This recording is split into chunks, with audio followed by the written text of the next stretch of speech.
Good morning மக்களே. So இந்த video என்னென்னு பார்த்தீங்க அப்படின்னா ஐஎஸ்ஓன்னு என்ன, ஐஎம்எஸ்ன்னு என்ன அப்படின்றத பார்க்க போகிறோம். ஸோ ஐஎஸ்ஓ லைக் இது ஒரு விஷயமா இப்போதைக்கு பார்க்கப்படுது. ஏன்னு கேட்டிங்க அப்படின்னா எல்லா கம்பெனியுமே இப்போது ஐஎஸ்ஓ நோக்கி போய்கிட்டு இருக்காங்க. லைக் நல்ல மார்க்கெட் வேணும் அப்படின்னு சொல்லிட்டு. ஸோ அதுக்காக தான் இந்த ஐஎஸ்ஓ இந்த ஐஎம்எஸ்ன்னு என்ன அப்படின்றது இந்த வீடியோ நான் போடுறேன். ஸோ ஏன்னு கேட்டிங்க அப்படின்னா நம்மளுடைய இந்த சேஃப்டி ஆஃபீஸர்ஸ் இவங்க தான் மோஸ்ட்லி வந்து பார்த்திங்க அப்படின்னா இந்த ஐஎஸ்ஓன்றதை ஹேண்டில் பண்ணுவாங்க. In terms of 14,001 and 45,001 and in some part of 9,001 as well. So அதுக்காக தான் வந்து பார்த்திங்க அப்படின்னா இந்த வீடியோ நான் எடுக்கிறேன். ஏன்னா நான் வந்து என்னுடைய லைஃப் ஸ்டார்ட் பண்ணும்போது like no one was there to teach me. So like அந்த பிரச்சனை வந்து யாருக்கும் வரக்கூடாது அப்படின்றதுக்காக தான் நான் இந்த வீடியோன்றது பதிவு பண்ணுறேன். ஸோ இதோட இம்பார்ட்டன்ஸ் என்ன அப்படின்றது நம்ம பார்ப்போம். அதுக்கப்புறம் ஐஎஸ்ஓன்னு என்ன, ஐஎம்எஸ் என்ன அப்படின்றது அதையும் நம்ம பார்ப்போம். ஸோ ஐஎஸ்ஓக்கு ஃபஸ்ட்டு டெஃபினேஷன் சொல்லிடுறேன்.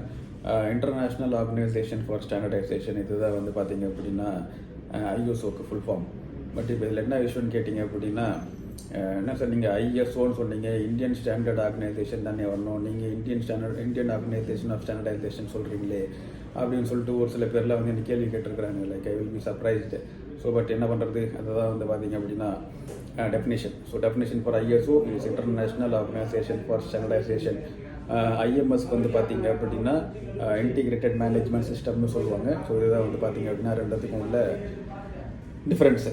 ஸோ இப்போ இந்த ஐஎஸ்ஓன்றதை பார்ப்போம். ஸோ இந்த ஐஎஸ்ஓன்றது பார்த்திங்க அப்படின்னா நீங்கள் அப்படியே கூகுளில் போய்ட்டு லிஸ்ட் ஆஃப் ஐஎஸ்ஓன்னு தட்டினீங்க அப்படின்னா லைக் என் நம்பர் ஆஃப் ஐஎஸ்ஓஸ் உங்களுக்கு வரும். ஃபார் எக்ஸாம்பிள் ஃபுட் இண்டஸ்ட்ரிக்கு வரும், மெடிக்கல் இண்டஸ்ட்ரிக்கு வரும், ஃபார்மா இண்டஸ்ட்ரிக்கு வரும், ஹாஸ்பிட்டலுக்கு வரும், லைக் வேர் ஹவுசஸ், ஃபேக்ட்ரிஸ், ஆட்டோமொபைல் கம்பெனிஸ், இல்லை லைக் நீங்கள் எந்த இண்டஸ்ட்ரி எடுத்தாலும் அந்த இண்டஸ்ட்ரிக்குன்ட்டு தனியாக ஒரு ஐஎஸ்ஓ ஸ்டாண்டர்ட் இருக்கும்.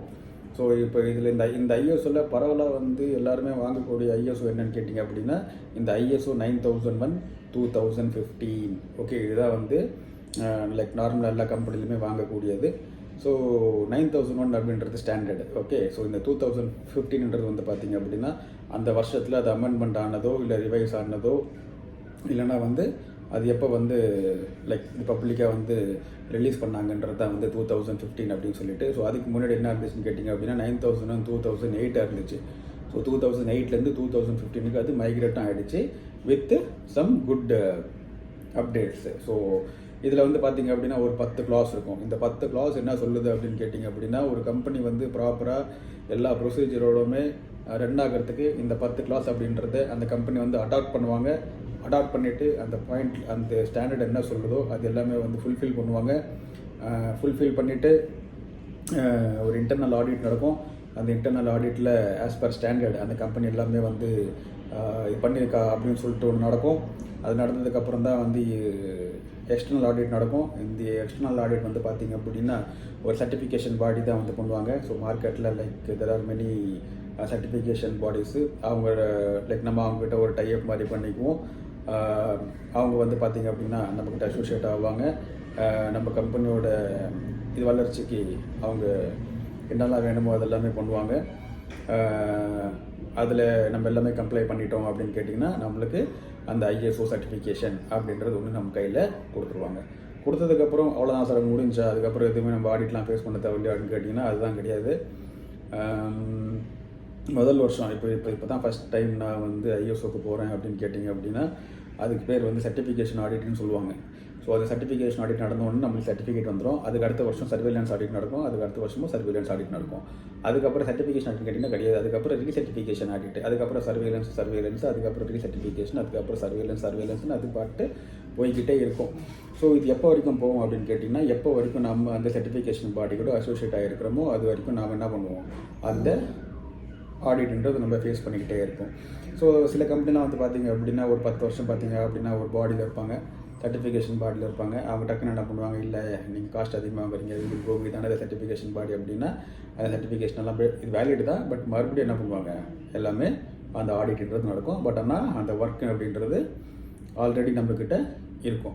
ஸோ அதுக்கப்புறமா வந்து பார்த்திங்க அப்படின்னா as a safety officers, as EHS professionals or sustainability professionals அடுத்து நம்மளுக்கான ஸ்டாண்டர்ட் என்னென்னு கேட்டிங்க அப்படின்னா பரவலாக யூஸ் பண்ணுறது 14,001 and 45,001. 14,001 stands for environmental health and safety, 45,000 ஒன்று வந்து பார்த்திங்க அப்படின்னா occupational health and safety. So இதுதான் வந்து பார்த்திங்க அப்படின்னா இந்த 2 ஸ்டாண்டர்டு. ஸோ இந்த ஸ்டாண்டர்டை பற்றி நாம் அடுத்த வீடியோவில் பார்ப்போம்.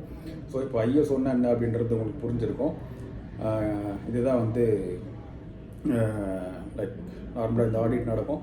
ஸோ இதில் ஏதாச்சும் டவுட் இருந்துச்சு அப்படின்னா கமெண்ட் பண்ணுங்கள். ஸோ அந்த கமெண்ட்டுக்கு ரிப்ளை நான் கொடுக்குறேன். அப்படி இல்லை கொஞ்சம் டிஃப்ரெண்ட்டான கேள்வியாக இருக்குது அப்படின்னா அதுக்கு நான் ஒரு வீடியோவும் போடுறேன். ஸோ அடுத்த வீடியோவில் பார்த்திங்க அப்படின்னா நம்ம ஐஎம்எஸ் என்னன்னு பார்க்க போகிறோம். அதுக்கப்புறம் அந்த ஸ்டாண்டர்ட் எப்படி ஒர்க் ஆகுதுன்னு பார்க்க போகிறோம். அதுக்கான ஆடிட் எப்படி இருக்குதுன்னு சொல்லி பார்ப்போம். அதுக்கு அந்த கம்பெனியோட எம்ப்ளாயிஸு என்னெல்லாம் வேலை செய்யணும் அப்படின்றது நாம் நெக்ஸ்ட் வீடியோவில் பார்ப்போம். ஸோ நம்ம கம்யூனிட்டி பசங்களுக்கு இந்த வீடியோவை ஷேர் பண்ணி விட்ருங்க. அவங்களுக்கு கொஞ்சம் இது யூஸ்ஃபுல்லாக இருக்கும். ஓகேங்களா? தேங்க்யூ.